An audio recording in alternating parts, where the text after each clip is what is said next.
Okay, so today we have another great guest to kick off the new year, our first guest in the new year, John Porcari, who is the former Deputy Secretary of Transportation and currently the Port Envoy to the White House Supply Chain Task Force. He's going to give some brief remarks. He'll be able to take just a couple of questions. I'll just note at the top, I have a hard stop at about 5 of 1, so we'll try to get around to everybody in the room as well. With that, I'll turn it over to you.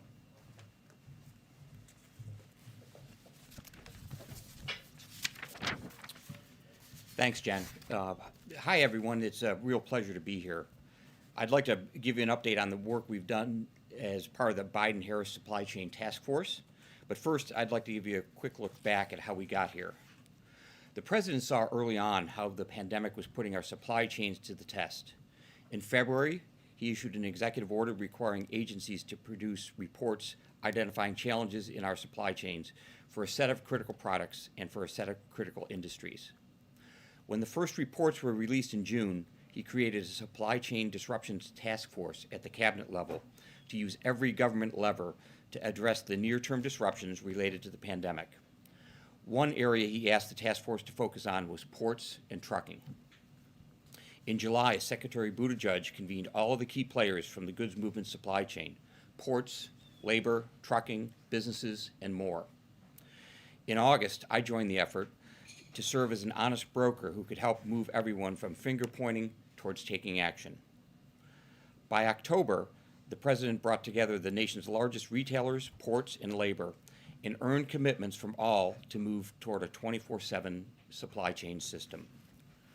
We also worked with the ports to propose fees on ocean carriers that were leaving import containers at the ports in Los Angeles and Long Beach for too long. This fee has helped lead to a 40% reduction in long-dwelling containers at those two ports. We worked with the Georgia Ports Authority to provide flexibility to fund $7 million of pop-up inland ports to alleviate congestion at the Port of Savannah. These pop-up ports started operating in December. The Port of Savannah has also seen a drop in long-dwelling containers and ships at anchor outside its port. And there have been several steps we've taken in between to help get empty containers removed, to generate commitments from leading retailers to move their cargo during off-peak hours, and working with the state of California to support infrastructure projects. There's still challenges, and Omicron could surface more, which we're closely tracking. When bottlenecks emerge in the global supply chain, it can take more time for goods to reach store shelves, which can lead to price increases. That's why the President has taken such aggressive action to alleviate these blockages, and we've seen significant progress. First, we were able to sustain a record-breaking holiday shopping season. As you can see, our preferred measure of goods on shelves, inflation-adjusted retail inventories without autos, rose 0.5% at the end of November compared to the end of October to not only exceed pre-pandemic levels, but also hit the highest monthly level recorded since 1992. Consumers also received 97 to 99% of their packages on time or with minimal delays from the U.S. Postal Service, FedEx, and UPS. Second, as we begin the new year, the ports of Los Angeles and Long Beach announced a new fee on long-dwelling empty containers, building on the success of the fee imposed on long-dwelling import containers in November. This should help further unclog our ports. Third, we're ramping up efforts to ensure U.S. exporters are treated fairly. The Port of Oakland, for example, announced new actions to improve U.S. exports, particularly agricultural exports. Fourth, we're monitoring potential Omicron-related disruptions at ports overseas and at home while working to prioritize the movement of medical supplies at the nation's ports, working closely with the Biden-Harris COVID response team. The impact of the Omicron variant may continue to unfold, and will remain focused on supporting the public health response, building on our progress to help ease bottlenecks in critical supply chains, and ensuring consumers have the goods they need. I'll be happy to take some questions. Caitlin, thanks so much. One, just can you lay out in detail what effect you are seeing that the Omicron variant is having on the ports? And kind of what are you seeing? What are you hearing from officials? In the very short term, there have been some increased outages from longshore workers and others. So far, that has not disrupted operations. As you saw early in the pandemic, there are procedures in place in terms of personal protective equipment and safety measures for the workers at the ports, and those will be ratcheted up as needed. But as we stand here today, the ports and the supply chains are operating at record levels. Okay, and then I guess just my broader question, in the view of the supply chain task force, have these supply chain pressures peaked? It's hard to tell if the supply chain pressures have peaked. I think what is clear is the pandemic laid bare what was the underlying reality, which was the supply chain was stressed even before the pandemic. And we clearly have changes to make to build a more durable, resilient supply chain. One of the great things that's happened is with the passage of the bipartisan infrastructure law, some of the physical infrastructure upgrades to infrastructure that was built by your parents and grandparents can actually be updated through that infrastructure program. Trevor? One of the questions that's come up from the trucking industry is about whether vaccine mandates are restricting worker supply in that area. Is that something that you've seen? Is that still a concern? Well, first, we know that vaccines work, and with 200 million Americans vaccinated, it's a big step forward. Throughout the supply chain, whether it's truckers, longshore workers, distribution centers, or any other part of the supply chain, we're working hard towards vaccination, which is the real protection for Americans. Going forward, we've been working with individual industries to make it as easy as possible to get vaccinated. Thank you so much. Thank you for being here.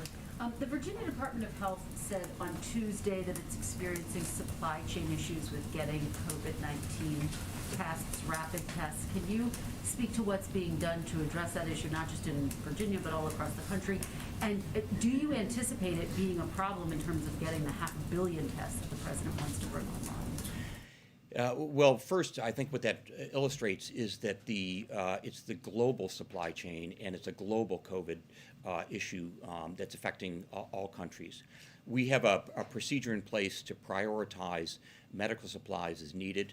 If you'll see in today's White House blog that there's an example of, within the last week, of medical supplies being prioritized by the ocean carrier, by the longshoremen, the railroads, the terminal operators to move those supplies. We're working closely with the COVID task force as they designate those priorities.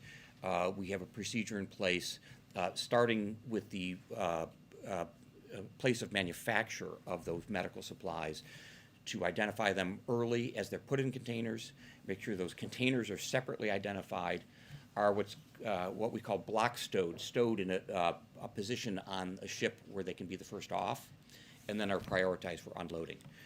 That would have to happen, obviously, on a priority basis. But do you anticipate that the distribution of the 500 billion tests that the president is looking to bring online could be slowed down? We're working hard to make sure that those tests are there when they're needed.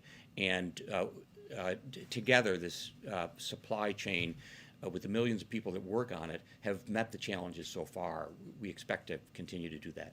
JJ? Hi, thanks. You mentioned the Port of Oakland coming up with a short-term measure to ease, to alleviate some of the pressure on the agriculture exporters.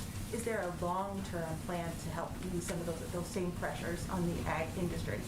Yeah, it's a great question. Many people focus on the import of goods to the U.S., which is important. Exporting goods of all kinds, including agricultural projects, is every bit as important. The Port of Oakland partnership that we have is focused on both the short term and the long term. In the short term, making sure that agricultural exports that go out in containers are not disadvantaged by the global dislocations in supply chains. And in the long term, making sure that everything from the ocean carrier service that brings those American exports around the world to the physical facilities at the Port of Oakland and other ports are in place. Again, it's a great example of where the bipartisan infrastructure law can help build the infrastructure that we need today rather than relying on yesterday's infrastructure. Ebony, you'll be the last one. Thank We'll you. invite you back. Thank you for taking my question. Very quickly, the American Trucking Association has said that there's about 80,000 truckers, shortage of truckers. And so how is that feeding into this disruption? And what is the administration doing to kind of compound those effects of the shortage of truckers? Well, first, Secretaries Walsh and Buttigieg have been working hard to make sure that that trucking as a profession is more appealing, and it's not just recruiting new people to trucking; it's retaining the truckers that you have. Whether it's internship programs where you don't have to pay for the training to become a trucker, which make it more appealing, or quality of life, quality of job life issues where people are more interested in staying in the profession. Those are some of the ways that it can be done. At the risk of stating the obvious, the private sector has an important part to play here as well in terms of pay and working conditions. Thank you so much. Thanks for joining us. My pleasure. Thank you. Okay. I only have one item at the top for all of you. Just wanted to provide a brief update on our federal testing sites, which we continue to expand and are doing strong work to reach Americans, especially in the areas where we're seeing the greatest need. Throughout the holiday, we work to rapidly establish free testing sites in multiple states, and in the coming weeks, we will have new sites operating across the nation. Additional sites are opening this week in Washington, D.C., Philadelphia, with Maine, Maryland, Nevada, Delaware, Texas, and Washington state to follow. Mobile federal testing sites are now open in New York City and New Jersey, which are providing thousands of free tests daily. Our 12 testing sites in New York City alone have processed over 8,700 tests since the first site launched shortly before Christmas. These sites have been effective in reaching a diverse set of communities, with 76% of those tested in New York City and 82% of those in New Jersey self-identifying as non-white. These numbers reflect the Biden administration's commitment to ensuring that our hardest hit and hardest risk communities have equitable access to testing. With that, Darlene. I wanted to start with Chicago. Can you tell us if the White House or the Education Department or the administration at large is doing anything to help get teachers and students back into school there? Well, we are in, across government, we are in regular contact with a range of stakeholders on the issue of school reopening and closures, including superintendents, state leaders, principals, teachers, parents, and other school staff. And that is certainly the case now, today, this week, as the president is working, and we are all working to keep schools open. As the president said yesterday, he wants schools to be open. We know they can be open safely, and we're here to help make that happen. And he agrees with medical, scientific, and education experts that because of the historic work we've done, we are more than equipped to ensure schools are open. And we're going to keep our children and educators who selflessly serve their community safe, but ensure that children are not enduring the mental health impact of not being in school, that there are not gaps in learning. This includes schools everywhere, including in Chicago. Fortunately, 96% of schools are doing just that. And just as a reminder, and I know I touched on this yesterday, but the president and our administration foresaw early on that schools across the country would need additional resources. That's why he fought for $130 billion in the American Rescue Plan for funding to schools to implement mitigation strategies, including $10 billion for testing, which has already been distributed to states. And the Department of Education has also been providing technical assistance and resources for months now on everything from implementing mitigation strategies to connecting schools with testing providers, hosting vaccine clinics, and addressing pandemic related mental health issues. So long story short, we want schools to be open. The president wants them to be open, and we're going to continue to use every resource and work to ensure that's the case. So are there any equipment needs or PPE or testing or anything like that that you're hearing from Chicago that the White House can be helpful with in terms of trying to get schools off of the virtual model and back into the classroom? Well, again, $10 billion in testing has been, and testing funding has been distributed to states already. Prior to this month, last year. That funding, I can certainly check if there's more funding available from the state of Illinois, but we're encouraging states to ensure that that money is being spent, is being distributed to schools that need that funding, and we already distributed $130 billion in funding to states to distribute to school districts for mitigation measures. Now, different school districts have made different decisions about what their needs are over the course of the last year, but a number of school districts did take steps to put in place contracts with testing contractors to ensure that they had that availability and access for their schools. Go ahead. Thanks, Jen. Looking back to that ARP money, does the White House wish that there was more oversight in where that American Rescue Plan funding went, since the president said yesterday that some of the schools have not used it well, and we're seeing in some places like Chicago and Milwaukee, some of it's been earmarked for other purposes, including critical race theory, and in Chicago you've got kids not going back to school now. Well, Jackie, it's always been the case that local school districts make decisions about what is needed for their schools. That's always been the case long before the president took office. We did distribute that money out to states. As he noted yesterday, some have spent it, others have not spent it. They've spent it in different ways. I would remind everyone that when the CDC put out a range of mitigation measures, there were a range of steps schools could take, and different schools, some schools needed to redo their ventilation. Some schools decided to invest in more bus drivers or more space so that they could socially distance. Different schools made different decisions. What is important for people to understand is that there is some of this funding that hasn't been spent in certain states to put in place mitigation measures. Now is the time to do that. And then on the new CDC guidance, it's getting some criticism that it's confusing, the testing after leaving isolation, because it says that you don't need to test after day 5, but if you can get a test, if you want to test, and you test positive, you should continue to isolate until day 10. So that would potentially create a gap of people who are positive after day 5, but don't test and go back out into the community. And then there have been other policies that have shifted, including the policy around healthcare workers needing to test negative before returning to work, and then that going away. And also the note in the new CDC guidance that negative tests don't necessarily mean that you're infection-free. So is the CDC still led by science and not by other factors in determining its policy?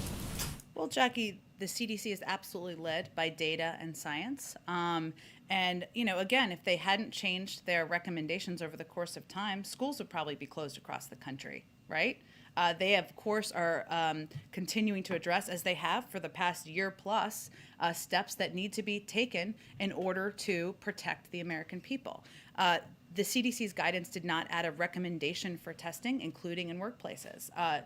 The CDC director just answered this question on a COVID briefing about an hour ago, where she basically said there was a lot of questions about testing, and she wanted to provide information in response to that about how to apply a test should people decide to use a test. They have also conveyed in their guidance, and they can speak for themselves, of course, that transmission and infectiousness occurs in the first 5 days after diagnosis with COVID-19, somewhere in the range of 85 to 90% of the time. Hence their guidance on the 5 days. So they can speak to their own guidance. It is led by data and science. It is not determined here by the White House. It is determined by the data and the scientists who work at the CDC. The CDC, Rochelle Walensky and Dr. Fauci, as we've talked about earlier this week, had conflicting accounts of whether testing was necessary. Dr. Walensky said part of that consideration was what people would tolerate. And we know that it's important to keep schools open, to keep the economy running. Isn't it time to incorporate some of those other messaging points into this administration's discussions about how we emerge from this pandemic? We talk about how it's led by the science and we're following the science, but it seems like we're also following economic needs and political needs and logistical needs. Well, here's the difference from the last administration. We are not driving our decision making on how we're addressing the pandemic through messaging or through political concerns. We're driving it by what the CDC and the medical doctors and the experts there convey. They update their guidance, they change their guidance. Certainly, I'm sure they have disagreements internally about what guidance they should put out. That is a healthy part of a discussion of a policy process. But that's what we're driven by. And that's also why we do COVID briefings, so that you all can ask those questions, as you just did this morning an hour ago. The president yesterday said this continues to be a pandemic of the unvaccinated. Isn't it also fair to say that it's still also a pandemic of the vaccinated, given the breakthrough cases that we've been seeing? Well, Jackie, we also know that you are 17 times more likely to die of COVID if you are not vaccinated, and 20 times more likely to be hospitalized. So I think in terms of the impact, the dire impact on people across the country, we should be very clear about the impact of not getting vaccinated and the people who will be hurt, be hospitalized, and face the threat of death the most. And those are the people who are unvaccinated. One last question on the CDC announcement, rather the COVID briefing announcement. The CDC is not going to change its definition of fully vaccinated to include a booster shot. Jeff Zients and Rochelle Walensky said there's no plans for that. They didn't explain, though, why that is. Can you give us some context on how that decision was made? Again, I would say that's a decision made by our health and medical experts. They conveyed the technical definition. As you said, a fully vaccinated with COVID-19 has not changed. Someone is considered fully vaccinated if they received a primary series of vaccines. They also clarified that CDC recommends people stay up to date, as everybody should stay up to date on any vaccine. If your kid needs a vaccine, when you go to the pediatrician and they say you got a 5-year, a vaccine at 5 years old, you kind of hold your breath because you don't want to have your kid get a shot, but you keep it up to date, and that's what they're recommending. But they can speak to their own decision making. Go ahead, Trevor. Jen, so next week I know we've got these 3 tracks of talks with Russia. Yeah. One is U.S. Russia, one is NATO Russia, another is broader European security talks. For the U.S. Russia talks, is there scope, in terms of what the agenda looks like? What are the specific areas you want to focus on? Sure, that's exactly right. There are 3 sets of talks next week. They start on the 10th in Geneva. Those will be led by Deputy Secretary Sherman. Then there's the 12th in Brussels, the NATO-Russia Council, and then the 13th in Vienna, which is the OSCE, which will start then will be represented by our ambassador to the OSCE, Mike Carpenter. So let me give you a preview, as you just asked, for what to expect. Russia has of course raised, as you've seen them raise publicly, they've also raised privately, the issue of European security. Let's be clear, over the past 2 decades, it is Russia that has invaded 2 neighboring countries, interfered in many other elections, used chemical weapons to attempt assassinations on foreign soil, and violated international arms control agreements. We and our allies will be raising those issues and other issues with Russia in the days and weeks ahead, and certainly as a part of these talks. And of course, we cannot forget that there is an ongoing Russian military occupation in Ukraine. In addition to the 3 meetings next week, we will continue to actively support progress on the Minsk Accords to resolve the current conflict in the Donbass. There have been a number of proposals, of course, that Russia has already published or put out there, advocated for. President Biden has made clear that we can make progress on some issues while others are not viable. We're not responding to them point by point, and I don't expect we will in these negotiations because, in our experience, you don't make actual progress by negotiating in public, and also because many of the proposals don't merit such a response. But Russia is very familiar with our positions, which are grounded in the fundamental principles of European security they once agreed to, including that borders cannot be redrawn by force, and countries have the sovereign right to determine with whom they associate. Finally, we don't know what next week's conversations will bring, but our approach to the discussions will be pragmatic, results-oriented, and we believe there are areas we can make progress on with Moscow, make progress on if they come to the table ready to do that. And obviously, that's the nature of diplomacy. Okay. Sorry, just one more. Within that region, we've also seen a lot of instability in Kazakhstan. Is that something that the White House has a position on? Yeah, we have obviously, as you noted, we have seen that, and we're monitoring reports of protests in Kazakhstan. We support calls for calm, for protesters to express themselves peacefully, and for authorities to exercise restraint. There are some crazy Russian claims about the U.S. being behind this, so let me just use this opportunity to convey that as absolutely false and clearly a part of the standard Russian disinformation playbook we've seen a lot of in past years. Go ahead. Thank you, Jen. On this plan or agreement that the White House had with Walmart and Kroger to sell those rapid tests at cost, did the White House make an effort to extend that agreement? Well, I'm not going to get into details of our private conversations with these providers. It was a set period of time. But what's important to for people to understand, or the American people to understand, is that our focus is, of course, ensuring that we are increasing access and access to free tests to people across the country. So obviously that has been the case, selling them at cost, something that we strongly supported, advocated for the last couple of months. Since that time, the president has quadrupled the size of our testing capacity. We have announced the intention to purchase 500 million. We're in the process of finalizing those contracts, of course. Tests, we've made 20,000 testing sites available. We've opened a range of federal testing sites across the country. So our objective is to continue to expand access to free tests for the American people across the country. And I'd also note, of course, next week, people can submit to their insurers, and we'll have more details on that. I know you asked about that yesterday, on how that will work. Can submit to their to their insurance companies to get reimbursed for their tests as well. But I guess the point is those 500 million tests aren't available yet. You can't go on a website and sign up for them yet. You can't receive them yet.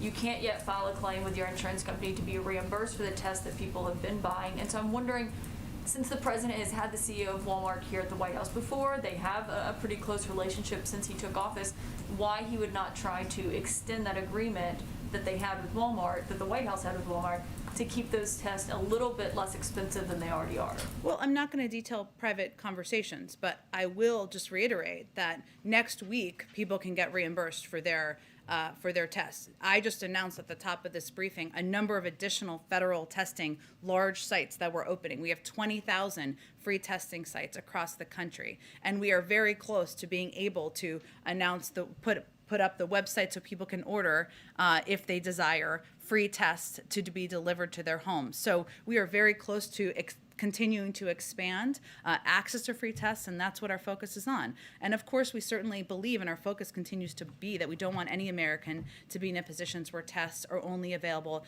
at an untenable price. That's why we are expanding free testing. And why make the decision to have people have to file a claim with their insurance companies for each rapid test that they buy to be reimbursed by the companies, instead of just making the rapid test free? We are making the tests free. This is an additional step. We're making them 500 million of them free to people who want tests, and we'll continue to build on that. But this is another step people can take. 150 million Americans who are insured to get reimbursed by their insurance companies, and I expect we'll have more on that in short order. A few other questions I have. Tomorrow the president is going to speak on Capitol Hill. Is he going to address his predecessor's role in the riot? Yes, and let me give you a little more preview of that. So in addition, and I know I noted this yesterday, but I think it's important for people, so let me briefly reiterate. The president is going to speak to the truth of what happened, not the lies that some have spread since, and the peril it posed to the rule of law and our system of democratic governance. He will also speak to the work we still need to do to secure and strengthen our democracy and our institutions, to reject the hatred and lies we saw on January 6th, and to unite our country. I'd also note that President Biden has been clear-eyed about the threat the former president represents to our democracy, and how the former president constantly works to undermine basic American values and rule of law. And President Biden has, of course, spoken repeatedly about how the former president abused his office, undermined the Constitution, and ignored his oath to the American people in an effort to amass more power for himself and his allies. He sees January 6th as a tragic culmination of what those 4 years under President Trump did to our country, and they reflected the importance to the president of winning what he has called many times, and you've heard him call many times, the battle for the soul of our nation. So just as you heard him say on January 6th of last year, I would expect that President Biden will lay out the significance of what happened at the Capitol and the singular responsibility President Trump has for the chaos and carnage that we saw, and he will forcibly push back on the lies spread by the former president in an attempt to mislead the American people and his own supporters, as well as distract from his role in what happened. So he will, of course, speak to the moment, to the importance in history of the peaceful transfer of power, of what we need to do to protect our own democracy and be forward-looking, but he will also reflect on the role his predecessor had. Will he call Donald Trump out by name? we'll see. We're finalizing the speech, but I think people will know who he's referring to. One more question. When it comes to voting rights, and you've talked about how important that is to the president, will he directly call Senator Joe Manchin and Senator Kirsten Sinema about voting rights? He is in touch with a range of members of the Senate, including those you have mentioned, about a range of topics that are of a priority to him, including voting rights. But we're not going to outline more details from here. Has he been in touch with them this week? I'm just not going to outline more details of private conversations from here. Go ahead, Kristen. Jen, thank you. Before I get to what's happening in Washington, I'm wondering if the president has been briefed on the tragic fire in Philadelphia. We know that 13 people so far have been killed in that fire. I have seen those reports, absolutely devastating, a number of children, but I will have to get an update on if he's been briefed. I know they were just coming out as we were coming out here. Okay, thank you. Going back to the CDC and the new Yeah. guidelines, they have come under criticism with a lot of parents, teachers, other folks saying they're just flatly confusing, and that there was a clarification put out yesterday that doesn't feel much like a clarification. And I guess the question is, does President Biden have confidence, and is he satisfied with the job that the CDC is doing? He has confidence in the scientific expertise, the medical expertise of the team at the CDC, and he believes the American people had a desire, a need for us to address this pandemic led by data and science, and that's what he's going to continue to rely on. One of the things that people are focusing on is this idea that people can decide whether to get a test. You were just asked a version of this, but I guess the question is, why should it be up to individuals to assess their own symptoms or whether they even have symptoms? Again, I think, Kristen, I would encourage you to ask the CDC director and the CDC any specific questions about their guidance. They're determined and issued by them. Senator Schumer, Majority Leader Schumer, said yesterday that he expects negotiations to resume shortly in the near term between the president and Joe Manchin about Build Back Better. Do you have, I know you were asked about this yesterday, but let me see if I can get an update from Okay. you. Any timeline or guidance on when those discussions might start, and will they just start in short order, or is voting rights the priority right now? Well, we can walk and chew gum at the same time, and I can assure you that we are in touch with a range of senators and their staffs and committee staff about Build Back Better, even as we're working in lockstep with Leader Schumer about getting voting rights done, a huge priority to the president. So I would not confuse the legislative calendar with a lack of action or behind-the-scenes discussions about an important priority. Would the president ultimately, for the larger goal of seeing Build Back Better pass, be willing to sign a final piece of legislation that did not include an expanded child tax credit? I'm just not going to negotiate from here, but the president obviously sees the child tax credit extension as a key priority. He sees it as a benefit that has provided essential assistance to families across the country, has cut childhood poverty by 40%. That's an amazing statistic. I'd also note, and I mentioned this yesterday, but I got a little bit more information on it. So we are going to continue to fight absolutely to have it done. I would note, though, that Americans who qualified for the extended child tax credit will still receive half of the entire benefit when they file their taxes this year. So the families who have received monthly payments will get up to $1,800 for each child under 6 as when they file their taxes, and up to $1,500 for each child age 6 to 17. Obviously, that doesn't address what happens after here, but just an important component for people to know and understand. And just finally, quickly on the speech tomorrow, you've given us a little bit of a preview of the substance. Can you talk about how the president is spending this day in terms of preparing to deliver this speech? How much is he focused on that today?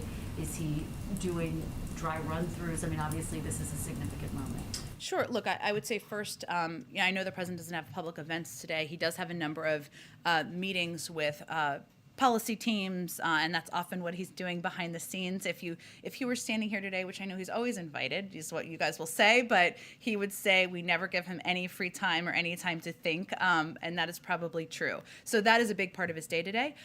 He is obviously very personally involved in what he's going to say tomorrow, and as somebody who served 36 years in the Senate, he watched in horror as many people who were in Congress that day, whether they were members or staff or people who just had been working in the Capitol building for some time, at what a dark day that was in our democracy. It hit him personally, and I think the role of the former president in this, the role, and unfortunately the silence and the complacency of a number of far too many, not every, but far too many member of the Republican Party in the time since then in perpetuating the big lie has stuck with him as well. So I would say that of course he's involved in the writing of any major speech he gives, in feedback, and conveying whether it's meeting the moment of what he wants to say, but certainly tomorrow the significance of it is something that he feels personally about.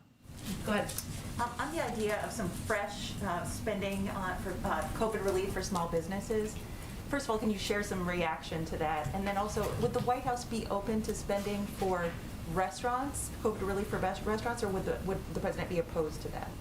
Well, as you know, we did a major relief package that included helping restaurants just last year. We are in constant discussions with Congress and leadership about the needs of the American people, whether they are small businesses or restaurants or people sitting in their homes as we continue to fight the pandemic, but don't have any new prediction of pending or new pending requests or specific requests, and wouldn't predict that at this moment in time.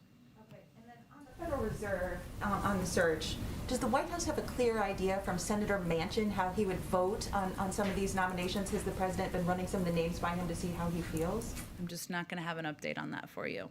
Okay, and then a question on some big tech legislation. Do you know if the president supports the House package of antitrust bills to rein in big tech? I know that they were brought up in June. Yeah. Has he asked the speaker to bring any of those bills to the floor? So here's where we are.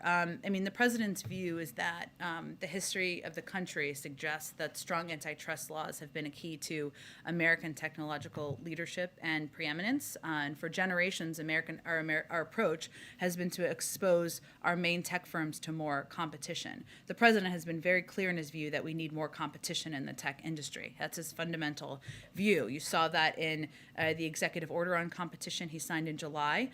And his view is that over the past 10 years, the largest tech platforms have, as they've acquired hundreds of companies, including alleged killer acquisitions meant to shut down a potential competitive threat, that's not a healthy place for the system. And the large platforms, the large platforms' power gives them unfair opportunities to get a leg up on small businesses that rely on them to reach customers.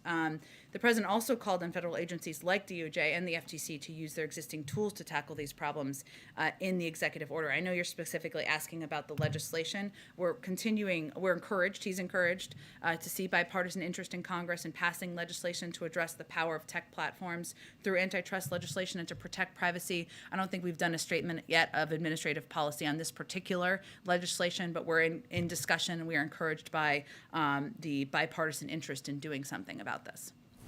Go ahead. Question on climate. I'm sure you saw Senator Manchin's comments yesterday, positive about reaching a deal on climate. What is the White House's reaction to that? And is there a possibility that that could be sectioned off and reach a separate deal on that?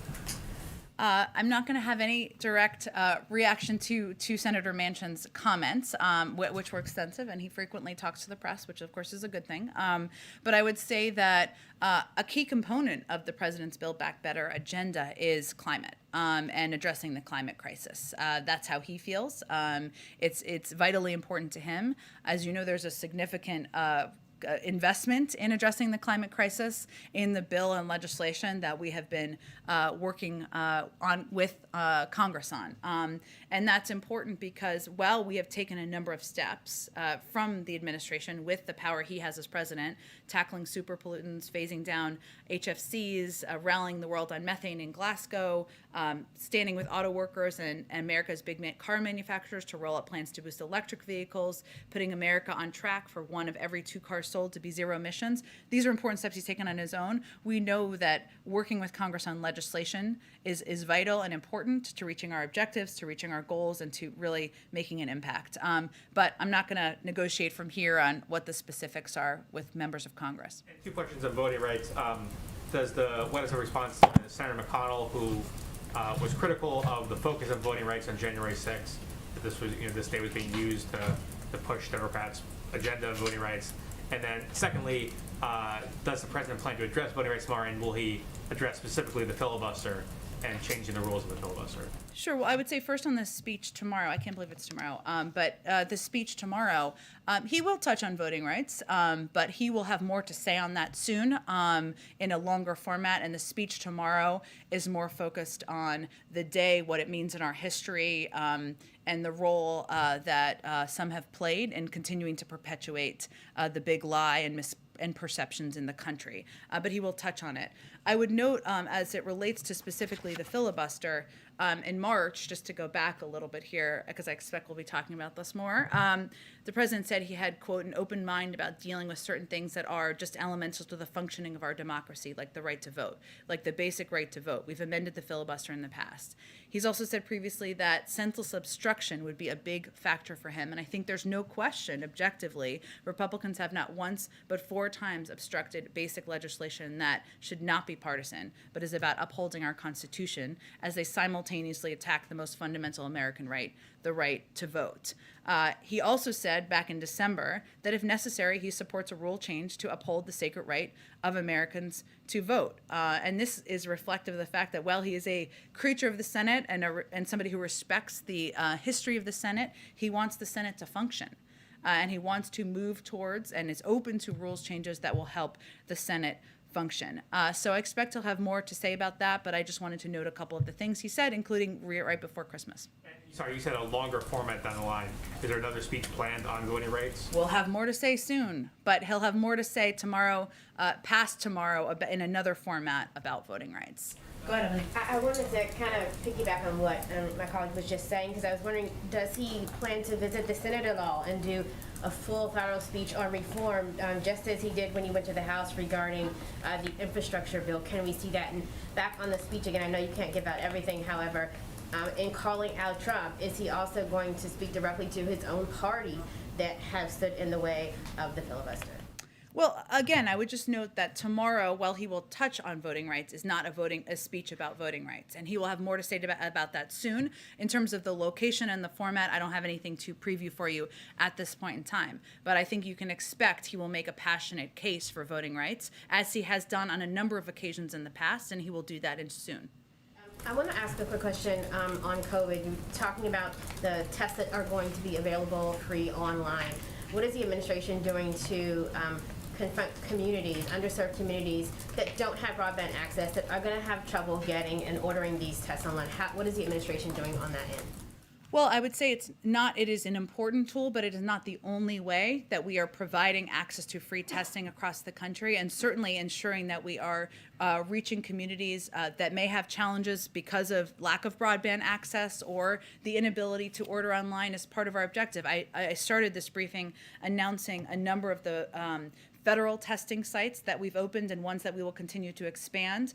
This is in addition to the 20,000 tests we have available across the country. 50 million tests are in the process of going out, started in December, to rural health centers and community health centers, though a lot of those are targeted to lower income communities, communities that may not have access to broadband or be able to order on their computers. And we will, mobile testing sites is something that we have also continued to build out. So we will continue to build out all of those options, because obviously equity is a key priority to the president as we work to address COVID. Go ahead, Daniel.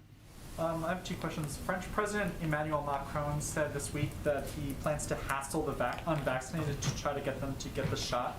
Since there are millions of Americans who have not been persuaded by, the various government campaigns to get vaccinated, why hasn't the president focused more on kind of scolding the unvaccinated to try to tell them, hey, this is not working for society, and we keep getting these shutdowns? Well, I would say that if you look just to a little over a year ago, last December, only about a third of the American people were willing to get a shot. And today, over 85% of American adults have at least one shot.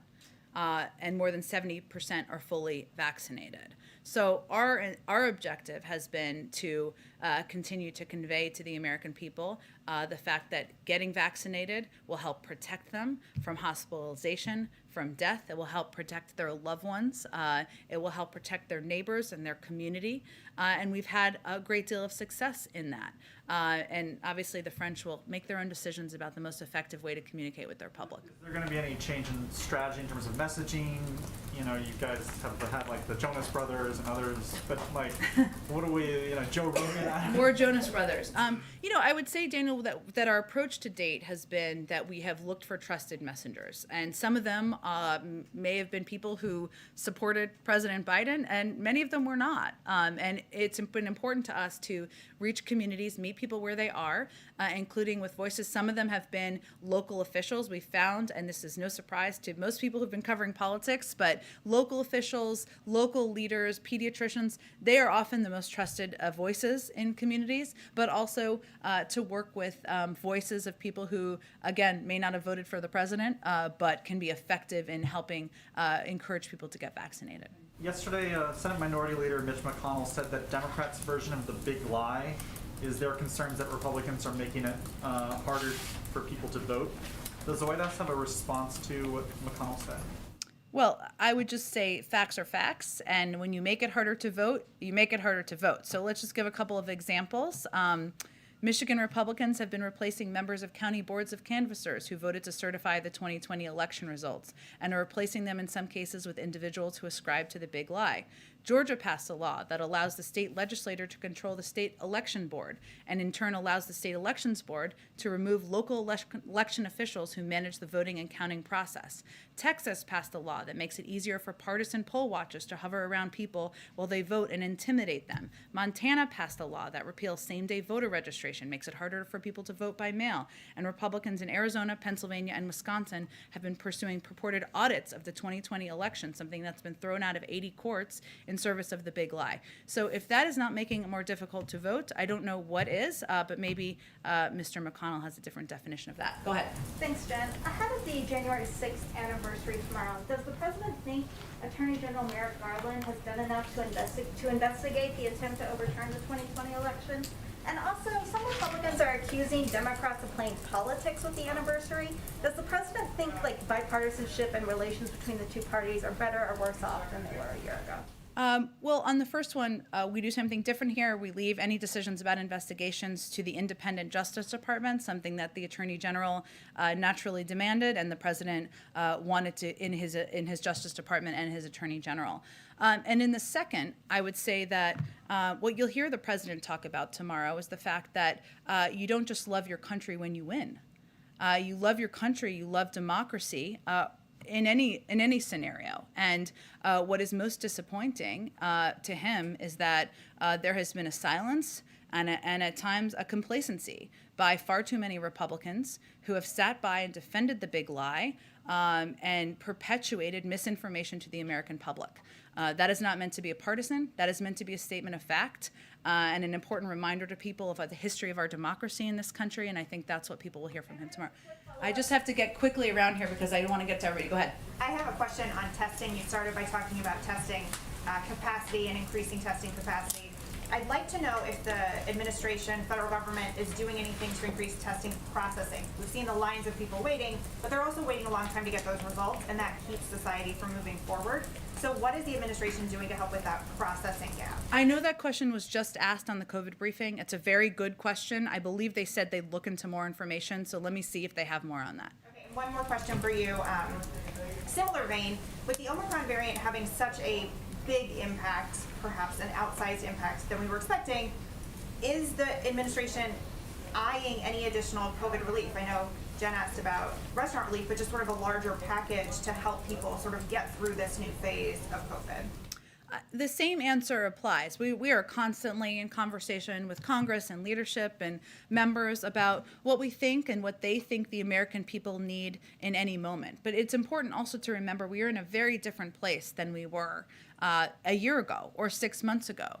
Historic records of job creation, historic economic growth across the country, historic low numbers of unemployment, low levels of unemployment, I should say, and 200 million people who are vaccinated. So we're in constant conversation, but in terms of a prediction of a specific request, I would say they're constant conversations, but nothing new to report at this point in time.